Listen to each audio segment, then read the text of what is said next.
Présentation très sympa, merci beaucoup. Ça me permet de mieux vous situer, donc pouvoir mieux vous aider. Ce qui est sûr, c'est que c'est évident, hein, il n'y a pas de hasard dans la vie, vous êtes au bon endroit au bon moment. Ce qui est très important aussi, c'est d'avoir fait le choix déjà d'être là, parce que c'est une décision, vous avez fait un choix, vous avez pris une décision, c'est un pas très important. C'est le premier pas du changement. Parce qu'il y a des personnes qui ont écouté ma conférence, qui savent qu'il y a ce séminaire, mais qui ne sont pas là. Vous êtes là. Donc ça, c'est déjà le premier pas du changement, c'est évident. Et moi, j'ai envie de vous dire que vous ne pourrez plus revenir en arrière. Parce que moi, c'est mon but, hein, avec ce week-end, c'est vraiment de vous mettre dans une dynamique, de vous lancer dans une dynamique qui fait que, voilà, l'idée c'est, j'avance, j'évolue, j'atteins mes objectifs, je transforme ce que je veux transformer, j'améliore ma vie. C'est quoi finalement le but de chacun d'entre nous, hein? C'est d'être heureux ici, sur cette terre.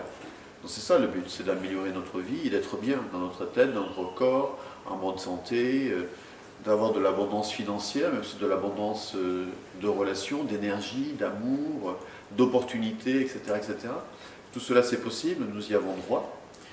Et l'EFT est juste un outil pour changer, transformer nos situations actuelles dans lesquelles parfois nous sommes embourbés. On ne sait pas comment s'en sortir. Parfois certaines personnes font des thérapies longues et ne s'en sortent pas pour autant. On verra que l'EFT justement casse la croyance qu'il est nécessaire de faire des thérapies longues par rapport à des problèmes vieux et anciens. Pas du tout, pas besoin. L'EFT démontre le contraire. Donc parfois on est embourbé pendant des années, on ne sait pas comment s'en sortir. Et moi, dans ma pratique, et dont j'en viens à qui je suis, pour que vous me connaissiez un petit peu mieux, dans ma pratique, alors, juste pour que vous me situez, depuis que je suis enfant, depuis que je suis né, je me suis toujours interrogé sur le sens de l'existence, pourquoi je suis là, qu'est-ce que je suis venu faire, et j'ai une connexion spirituelle. Alors après, vous mettez derrière ce mot ce que vous voulez, mais quand je dis connexion spirituelle, c'est là que j'ai toujours relié à une dimension transcendante, au-delà du visible, au-delà du matériel. C'est sûrement ce qui m'a sauvé, parce que j'ai pas connu mon père, mon beau-père m'a rejeté, bon, j'ai eu une enfance quand même assez difficile au niveau affectif. Sans cette connexion, peut-être que j'aurais fait des bêtises, ou plus, je ne sais pas. En tout cas, ça m'a quand même, j'ai somatisé, j'ai eu de l'asthme, j'ai eu beaucoup de problèmes de santé quand j'étais enfant, adolescent. Donc, très tôt, non seulement je me posais des questions essentielles, mais avec la vie que j'ai eue, il a fallu que j'aille chercher des ressources pour m'en sortir. Alors ça ne m'a pas empêché, malgré un retard scolaire lié à la maladie, d'avancer quand même au niveau scolaire, de faire des études en biologie, microbiologie à l'université de Toulouse. Donc vous l'avez compris, je suis français, toulousain de naissance. Vous avez peut-être un peu l'accent, vous savez peut-être un peu mon accent toulousain français. Et à l'âge de 22-23 ans, j'ai cherché des outils vraiment pour me sauver au niveau santé, et puis aussi par rapport à mon conflit avec mon beau-père, etc. Et mon premier outil que j'ai découvert, je ne sais pas spécialement marqué sur mes cartes de visite ou sur mon blog, mais c'est l'astrologie humaniste. Je suis de formation astrologue humaniste, c'est-à-dire je pratique l'astrologie psychologique, c'est-à-dire outil de connaissance de soi. Donc j'ai enseigné ça pendant 20 ans, je peux monter la carte du ciel, je peux mettre à nu une personne au niveau de sa personnalité, de son caractère, de ce qu'elle est venue faire, pourquoi elle vit tel et tel événement, etc. C'est un outil d'évolution personnelle et spirituelle, l'astrologie humaniste, basée sur la psychologie de Jung. Donc c'est un outil très fort. Pourquoi je vous dis ça? C'est un outil très fort qui m'a permis en fait de comprendre pourquoi ce que j'avais vécu. C'est-à-dire de mettre du sens par rapport à ce que j'ai vécu. Ça c'est très important dans l'accompagnement thérapeutique que j'ai fait par rapport à des personnes qui ont eu par exemple des cancers. Mais c'est vraiment important de comprendre pourquoi j'ai cette maladie.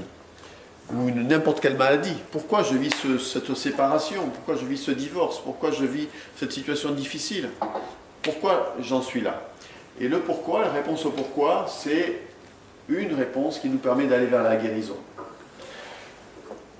Et donc, grâce à ce premier outil, j'ai pu pardonner, j'ai pu comprendre, et j'ai pu commencer à pardonner par rapport à ce que j'avais vécu dans mon passé. J'ai fait toute une démarche spirituelle, mais bon, je passe sur les détails. Et pourquoi je vous raconte tout ça? Pour vous dire que finalement, j'ai arrêté mes études de biologie, microbiologie, et que je me suis lancé dans des formations en naturopathie, diététique hygiéniste, je suis diététicien hygiéniste, sophrologie, relaxation, psychosomatique, hypnose ericksonienne. EFT, bien sûr, je n'ai pas fait ça d'un coup, hein. J'ai fait ça sur plusieurs années, mais je me suis formé, et j'en viens justement à l'EFT, c'est vraiment pour que vous compreniez pourquoi vous êtes là, pourquoi je suis là ce week-end. En fait, mon but, ça a toujours été de trouver des techniques qui fonctionnent pour moi, pour me soigner moi, et qui me permettent d'être indépendant, autonome. Donc, et j'ai toujours cherché dans des techniques qui soient efficaces. Et c'est comme ça qu'en cherchant des techniques toujours plus efficaces et qui ramènent la personne à son autonomie, à sa responsabilité, que j'en suis venu à trouver l'EFT. Vous comprenez ce que je veux dire?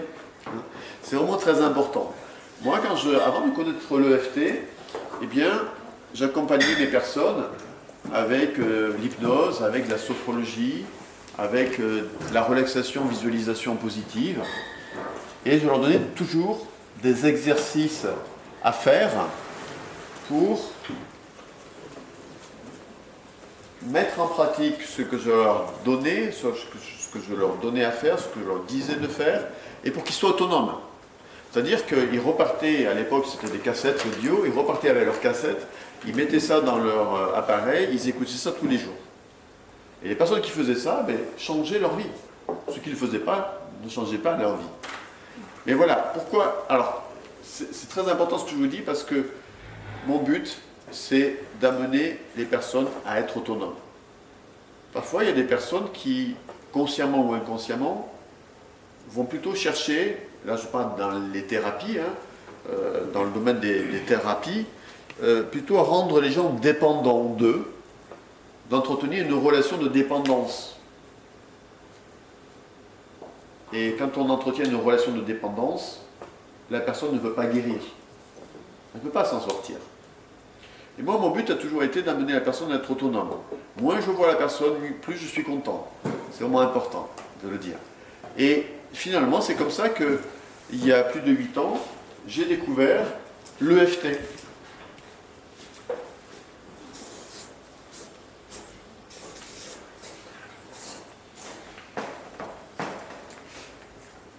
J'ai été formé par Louise Gervais, qui est une Canadienne québécoise, sur plusieurs jours, plusieurs journées.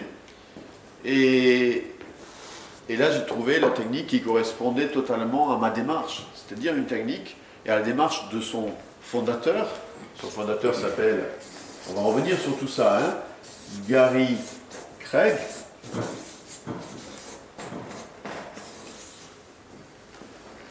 Ils sont pas très épais ces feutres, je ne sais pas si vous voyez bien. Ça va? Gary Craig, dont le but, je vais revenir sur lui bien sûr, était de mettre au point une technique qui soit utilisable facilement par tout le monde et qui ne soit pas la propriété d'une institution, d'une personne, de thérapeutes en particulier, etc. Donc, en découvrant l'EFT, j'ai trouvé finalement une technique qui aboutit à ma recherche, c'est-à-dire qui rend la personne autonome, qui permet à la personne de devenir autonome, de se libérer même elle-même si elle veut, parce qu'en travaillant, en appliquant la technique chez vous tous les jours, vous pouvez vous libérer petit à petit de beaucoup de choses, transformer radicalement votre existence. Moi, plusieurs fois, j'ai eu des personnes qui sont venues une fois pour un problème, puis une deuxième fois pour vérifier que c'était bien réglé, et puis je ne les ai plus jamais revus, parce que le problème était réglé. Voilà. Et ça, c'est bien. C'est très bien. Là, je suis très content. Parce que c'est l'objectif. Parce que la guérison, c'est l'autonomie. La guérison, c'est se prendre en charge, c'est se responsabiliser. Si je pense que la guérison de mes émotions, de mes problèmes, de ma maladie dépend des autres, je ne guérirai jamais. Parce que j'ai toujours à m'en remettre à un pouvoir extérieur à moi-même. À un médecin, à un praticien, à un médicament, à une technique, et je vais dépendre de ça. Et en fait, il faut comprendre que la guérison, si vous cherchez la guérison pour ceci ou pour cela, ou la libération de telle et telle émotion, ou régler tel problème, la solution, elle est en vous. D'ailleurs, sur ma carte de visite, c'est ce qui est marqué. La solution est en vous. La guérison est en nous. S'il n'y a que nous qui pouvons nous guérir. Après, l'EFT, c'est un outil, c'est un support. Le thérapeute, c'est un intermédiaire, mais ce n'est pas lui qui guérit. La technique, c'est un support, ce n'est pas la technique qui guérit. C'est nous qui nous guérissons parce que nous décidons quelque part, comme vous l'avez fait aujourd'hui, en venant aujourd'hui, de changer votre vie, tout simplement, de changer notre vie. Donc voilà mon parcours. Mon parcours résumé, c'est ça, c'est-à-dire tout un ensemble d'outils. Moi, je dis toujours, j'ai une boîte à outils. Pendant 20 ans, j'ai exercé donc, le métier de thérapeute, donc de consultant. Je recevais tous les jours des personnes qui avaient des soucis, des difficultés, des problèmes, des maladies, etc. Je l'ai fait pendant 20 ans. Je ne le fais plus parce que c'est difficile. C'est très dur de faire de l'accompagnement individuel, d'écouter tous les jours des personnes qui ont des difficultés. Et je préfère aujourd'hui plutôt faire des séminaires, comme je le fais de plus en plus. Je fais 10, 12, 15 séminaires par an pour transmettre des outils qui permettent aux personnes vraiment elles-mêmes de se libérer, d'avancer, plutôt que de toucher donc beaucoup plus de monde, par aussi des sites de formation que j'ai sur Internet, pour transmettre ces connaissances-là au plus grand nombre, plutôt que de travailler individuellement. Je peux le faire à titre exceptionnel, mais sinon je ne le fais plus comme je le faisais avant. Parce que c'est très difficile. Hein. Il faut vraiment être costaud pour faire de l'accompagnement individuel. Néanmoins, ça m'arrive parfois, mais encore une fois, je le dis, c'est à titre exceptionnel. Et notamment d'ailleurs avec l'EFT, parce qu'avec l'EFT, nous pouvons, hein, vous verrez, nous pouvons travailler à distance. Je ne suis pas obligé d'avoir la personne en face de moi. Je peux tout à fait l'avoir au téléphone et travailler en EFT avec une personne au téléphone et l'aider à régler son problème. Je peux l'avoir en face de moi sur Skype, via Internet bien sûr, pour lui montrer les points. Bon, voilà. C'est très très simple. Donc, à distance, c'est une technique qu'on peut utiliser à distance, que vous pouvez utiliser, que j'ai déjà utilisé par téléphone avec des personnes qui connaissent la technique, qui connaissent déjà les points d'acupuncture que nous allons découvrir, que vous allez découvrir aujourd'hui. Voilà, c'est juste, j'en ai terminé pour ce qui me concerne, c'est juste pour comprendre pourquoi vous êtes là, pourquoi je suis là, pourquoi la technique EFT, je l'ai approchée, parce qu'en fait je cherchais un outil qui amène le plus d'autonomie possible. Et c'est l'objectif, c'était, et ça a été l'objectif de Gary Gregg. Alors, maintenant, je vais vous présenter, on va rentrer dans le vif du sujet, cette technique. Je vais vous la présenter, je vais vous dire ce qu'elle est, comment et pourquoi ça fonctionne. Et puis, on va rentrer ensuite dans le protocole d'action, c'est-à-dire comment mettre en œuvre cette technique. D'accord ? Alors, EFT, ça veut dire, c'est l'abréviation de 3 mots anglais, hein, émotionnel, freedom, technique. Donc, technique de libération émotionnelle. L'EFT, c'est une technique de libération émotionnelle, mais pas que émotionnelle.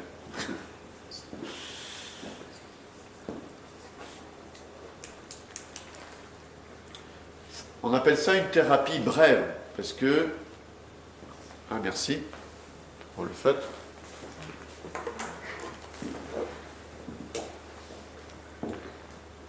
Parce que, comme vous allez le découvrir, on n'a pas besoin de faire 10 ans d'études pour apprendre la technique, et on n'a pas besoin de faire 10 ans de pratique pour régler un problème. Et ça me plaît énormément.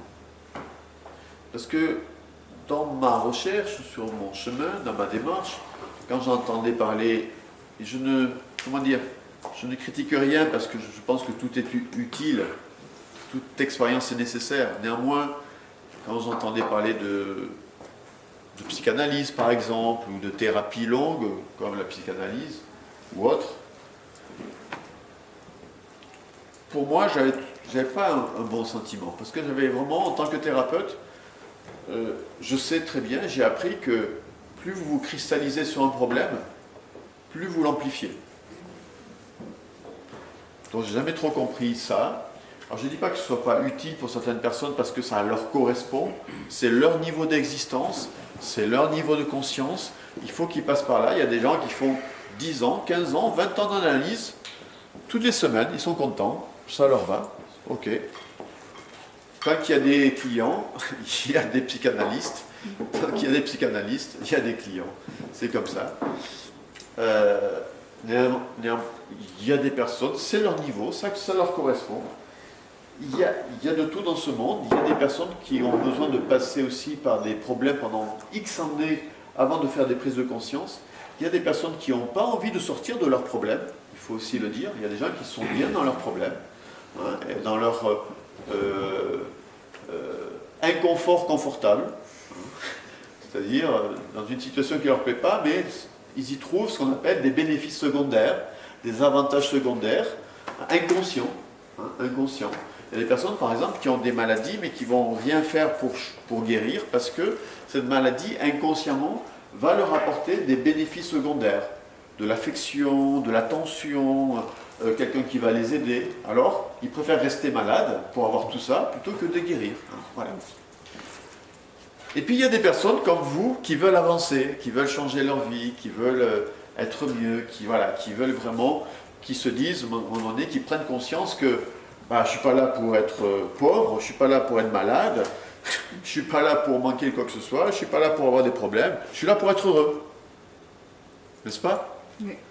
Voilà, j'espère que vous dites ça, j'espère que vous revendiquez ça. Si ce n'est pas le cas, j'espère que d'ici la fin du week-end, vous allez le revendiquer.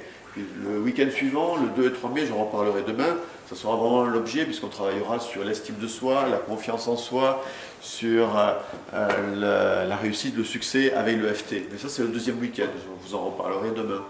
Et simplement pour affirmer qu'on est là pour réussir, on est là pour être bien, on est là pour être heureux, on n'est pas là pour souffrir. Comme peut nous l'enseigner inconsciemment différentes religions et la religion judéo-chrétienne, inconsciemment, qui nous entretient inconsciemment dans une forme de souffrance. Non, on n'est pas là pour souffrir, on est là pour être heureux et être bien, et en bonne santé, et longtemps. Comme certaines personnes, certains peuples, les Hunza ou d'autres, hein, on peut vivre centenaire en parfaite santé, sans être malade, sans être dégénéré, sans être... Donc après, tout ça, c'est nous qui choisissons. Et vous pouvez choisir, avec l'EFT et d'autres techniques, de bien vieillir, d'être en bonne santé, de vivre jusqu'à 100 ans en parfaite santé. C'est votre choix, ça sera votre choix. Ou ne pas faire ce choix. Et à ce moment-là, subir l'environnement, subir l'influence négative de l'environnement, subir l'influence négative des personnes négatives autour de vous, subir le monde, se positionner en victime, et finalement, mal finir. Voilà. Quand je me positionne en victime, je finis mal. Si moi, en tant qu'enfant et adolescent, je m'étais positionné en victime, je ne serais pas là aujourd'hui. Parce que j'aurais peut-être, je me serais tellement révolté, que je serais peut-être devenu un voyou, j'aurais peut-être fait je ne sais pas quoi, de toute façon, j'ai quand même fugué plusieurs fois de chez mes parents, mais je suis quand même revenu toujours.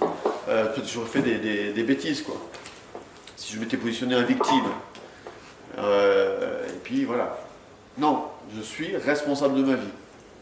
Et j'ai appris moi-même à me sortir de situations difficiles. J'ai appris à améliorer ma santé. J'ai appris à réussir dans mes affaires, dans mes activités. Mais pour le bien de tous. Parce que la réussite, à mon avis, elle ne peut être que si on a un but qui sert les autres aussi. Sinon, je ne sais pas si on peut vraiment réussir sur du long terme. Voilà, alors je reviens à l'EFT et à l'histoire de l'EFT. Le créateur de la technique, c'est Gary Gregg. Gary Gregg, à l'origine, ce n'est pas du tout un thérapeute, c'est un ingénieur. C'est un technicien, c'est quelqu'un qui est plutôt très rationnel.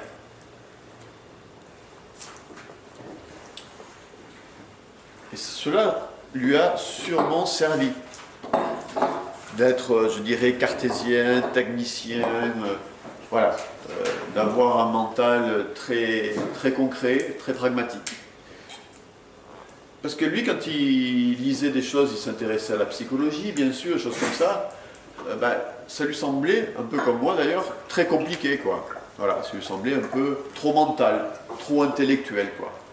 Trop, voilà, trop analytique. Et il ne comprenait pas, pareil, un peu comme moi, pourquoi il fallait passer des années et des années en thérapie pour régler des problèmes. Donc son souci a été, dans tout son cheminement pendant des années, de trouver des techniques qui soient plus rapides, plus simples, rapides, efficaces. Simple, rapide, efficace.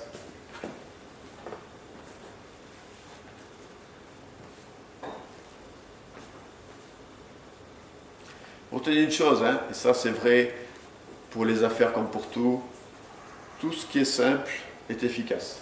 Tout ce qui est efficace est simple. Si c'est compliqué, c'est pas efficace.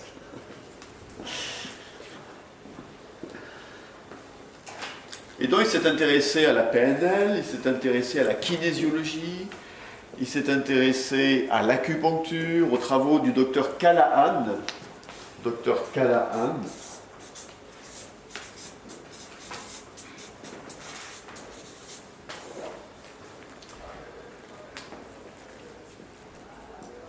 Qui pratiquait, qui connaissait l'acupuncture. Et en fait, dans son cheminement, il a fait toute une synthèse de ces différents outils, y compris y intégrer dans l'EFT des notions liées à l'amour et à l'estime de soi. Parce que moi, mes thérapies, enfin mon accompagnement ou mes séminaires, je fais des séminaires sur l'estime de soi et la confiance en soi, sont tous centrés sur l'amour. Et qu'on retrouve dans Ho'oponopono aussi. Vous connaissez Ho'oponopono? Non. Non, vous ne connaissez pas? Désolé, pardon. Merci. Je t'aime. Bon, je ne vais pas faire de Ho'oponopono ce week-end, mais ça rejoint l'EFT aussi, c'est dans le sens, tout ça c'est la même chose. Et dans l'EFT aussi, on emploie le « je t'aime ». C'est vraiment important. Et donc, dans l'EFT, c'est une synthèse de toutes ces techniques-là. Et ce qui a inspiré beaucoup Guy Gray, c'est le docteur Callahan. Parce que, un jour, ce médecin a vraiment établi, par l'expérience, un rapport entre les émotions et le corps énergétique. Qu'est-ce que c'est que le corps énergétique ?